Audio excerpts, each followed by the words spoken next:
سر کہیے گا کہ ایران نے ایک ہی رات میں امریکہ کے 3 جدید ترین fighters F-18 haunt, F-15 eagle اور F-35 مار گرائے، تو کیا یہ امریکہ کی فضائی بالادستی کے لیے بڑا دھچکا نہیں؟ بہت شکریہ جنت، آپ نے انوائٹ کیا۔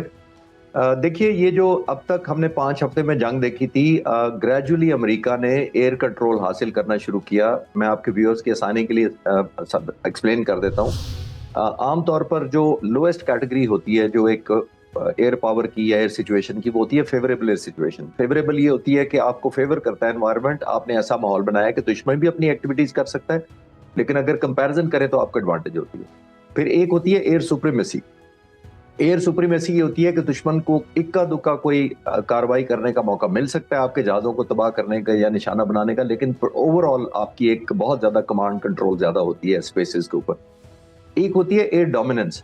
ایئر ڈومیننس یہ ہوتی ہے کہ دشمن کا کوئی ریزسٹنس نہ ہونے کے برابر ہے، تو آپ کے پاس 100% فریڈم ہوتا ہے کہ آپ اپنی مرضی سے جاتے ہیں ایک ملک کی سرحد کے اندر، آپ بومب گرائیں، آپ ایئر کرافٹ کو کسی اے ٹو گراؤنڈ مشن میں ڈپلوائے کریں، نیوی کی سپورٹ کریں، آپ کو ریزسٹنس نہ ہونے کے برابر آلموسٹ ختم ہو چکی ہوتی ہے۔ تو امریکہ ابھی تک آپریٹ کر رہا تھا ایئر ڈومیننس کے رول میں، یعنی وہ سمجھتے تھے کہ اب یہاں سے ریزسٹنس کوئی نہیں ہے۔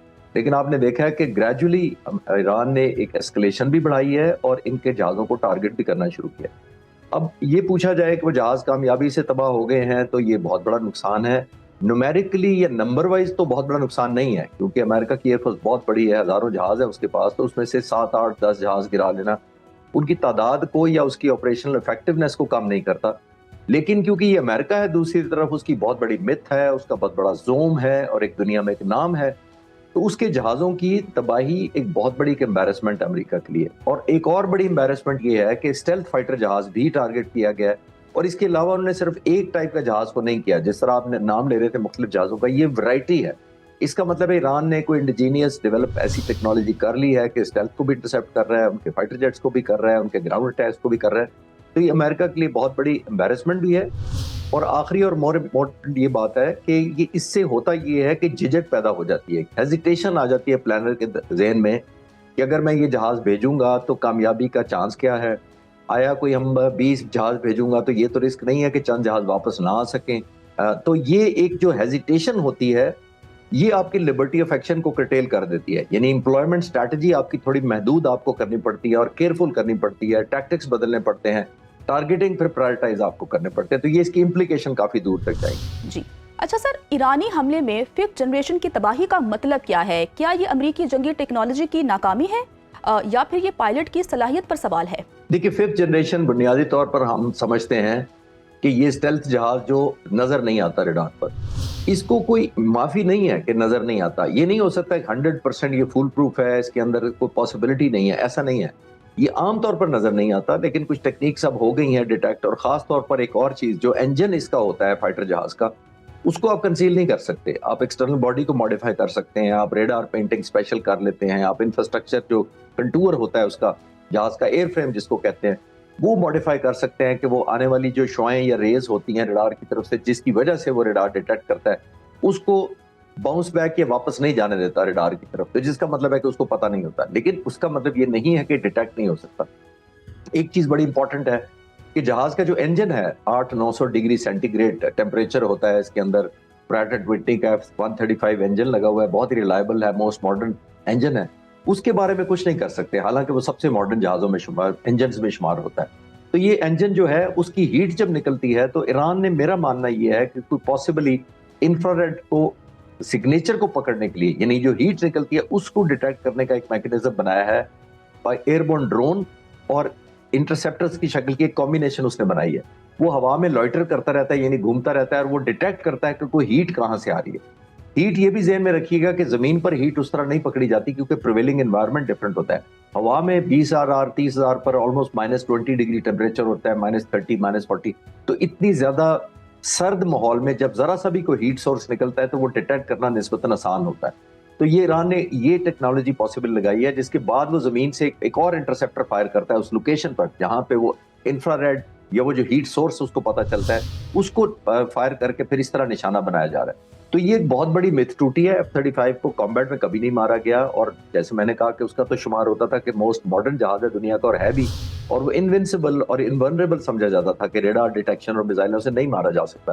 تو ایران نے نہ صرف میت توڑی ہے، دوسرا ایران کو بہت بڑا کانفیڈنس ہوگا اپنے ایئر ڈیفنس میکنزم پر اور اپنی صلاحیت پر کہ ہم سپر پاور کا جو سب سے ماڈرن جہاز ہے ہم اس کو بھی نشانہ بنا سکتے ہیں. تو یہ ایک گیم چینجر ہو سکتا ہے آنے والے دنوں میں، دونوں کے پوائنٹ آف ویو سے، امریکہ کے پوائنٹ آف ویو سے بھی اور ایران کے پوائنٹ آف ویو سے، اپنے اپنے فائدے کی روشنی میں. بالکل آپ ٹھیک فرما رہے ہیں سر. ایران بھرپور ریٹیلیشن دکھا رہا ہے. مؤثر فضائی قوت کے بغیر ایران کا میزائل، ایئر ڈیفنس سسٹمز اور ڈرونز پر انحصار کیا فضائیہ کے بغیر یا اس کے متبادل نئی جنگی ڈاکٹرائن ہے، یا جنگ کے کسی بھی منظرنامے میں ایئر فورس کی اہمیت مسلمہ ہے؟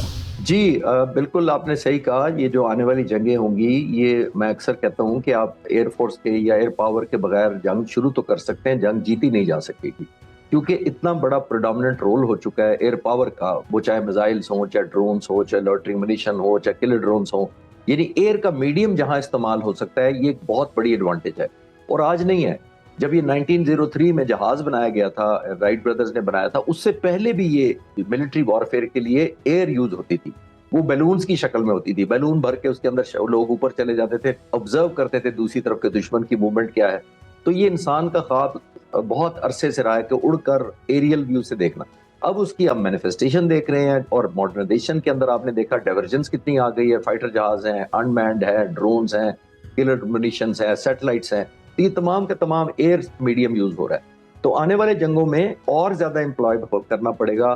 ہر آنے والی جنگ کے لیے ایئر فورس کوئی بھی ہو، آرمی کوئی بھی ہو، نیوی کوئی بھی ہو، جب تک یہ میڈیم استعمال نہیں کرے گی، اس کو ڈس ایڈوانٹیج رہے گی اپنے دشمن پر. اور جو ایئر کا میڈیم سب سے افیکٹو استعمال کر لے گا، ظاہر ہے اس کو بہت بڑی ایڈوانٹیج ہوگی، اس کی ویزیبلٹی بڑھ جائے گی، اس کی ڈیسیژن میکنگ بڑھ جائے گی، اور اس کی ظاہر ہے ٹارگیٹنگ اسٹریٹجی اور ایکوریسی بہت بڑھ جائے گی. اچھا سر، فرمائیے گا کہ ایران کے پاس جدید جنگی طیارے نہ ہونے اور مؤثر فضائی قوت نہ بننے کی وجوہات کیا ہیں؟ سر، حالانکہ فوجی ہتھیاروں کی عالمی مارکیٹ میں اب تو یورپ، امریکہ، اسرائیل کے علاوہ روس، چین، ترکی اور پاکستان بھی موجود ہیں. کیا مؤثر فضائیہ کی کمی جاری جنگ میں ایران کی دفاعی صلاحیت کو متاثر کر رہی ہے؟ تو یہ کس طرح آپ اس کو دیکھتے ہیں؟ جی، ایران نے بنیادی طور پر، میرا خیال ہے، جسٹیفائی تو میں نہیں کر رہا لیکن میں کمنٹ کر سکتا ہوں، وہ یہ ہے کہ ایران کو یہ ڈے ون سے آئیڈیا ہے، پچھلے 47 سالوں سے جب سے پاسداران انقلاب اور یہ حکومت ہے، ان کو یہ اندازہ ہے کہ ہمارا مقابلہ آنے والے وقتوں میں یا اسرائیل سے ہونا ہے یا امریکہ سے ہونا ہے، اور ان کی ایئر پاور یا ایئر کی جو پیرٹی ہے وہ بہت زیادہ ہے ان کے حق میں، ایران کے خلاف ہے. یعنی کہ تو ان کو اندازہ تھا کہ ہمارے پہلے دنوں میں یہ ڈیفنس سسٹم کو ناک آؤٹ کر دیا جائے گا، ریڈارز کو جیم کر دیا جائے گا، اگر کوئی ایئر بیسز ہے ان کو بمباری کر کے تباہ کر دیا جائے گا، ٹیک آف لینڈنگ کے قابل نہیں رہیں گے جہاز. تو ان کو یہ لگتا تھا کہ اگر ہم نے ایئر فورس پہ انویسٹ کیا اور جہازوں میں انویسٹ بھی کیا، ایک اور ڈیلیما ہو جانا تھا. اگر وہ ٹیک آف کر بھی جائیں تو اسرائیل تک پہنچنے کے لیے ان کو 2 یا 3 ملکوں کے بارڈر سے گزرنا پڑے گا، جو پاسبلی سیریا، عراق اور جارڈن ہو سکتے ہیں. تو وہ جنگ اوبیسلی کیسے لڑ سکیں گے جب یہ تینوں ملک جن کی ایئر سپیس سے اس نے گزرنا ہے وہ اگر امریکہ کے حمایتی ہوں ڈائریکٹلی یا انڈائریکٹلی. تو ایران کو یہ بہت بڑے چیلنجز تھے. تو انہوں نے یہ سوچا کہ ہم بجائے ایئر فورس کے اوپر، فائٹر جہازوں یا مینڈ ایئر کرافٹ کے اوپر ڈیپینڈ کریں، ہم ان مینڈ پہ زیادہ زور دیتے ہیں، میزائل یا بلسٹک یا کروز اور ہائپرسونک پہ زیادہ زور دیتے ہیں. تو یہ ٹیکنیک ان کی کامیاب رہی ہے. ایک پروہیبٹیو کاسٹ امپوز کرنے میں وہ کامیاب ہو چکے ہیں، نہ صرف مڈل ایسٹ کے ممالک پر، جہاں جہاں امریکن انٹرسٹ ہے وہاں بھی، اور آن ٹاپ آف دیٹ اسرائیل کو جس طرح کی وہ قیمت دینی پڑ رہی ہے وہ دن بدن مہنگی ہوتی جا رہی ہے، کیونکہ ان کی میزائلز کی ایکوریسی اس دفعہ بہت زیادہ ہے، لیتھیلٹی بہت زیادہ ہے.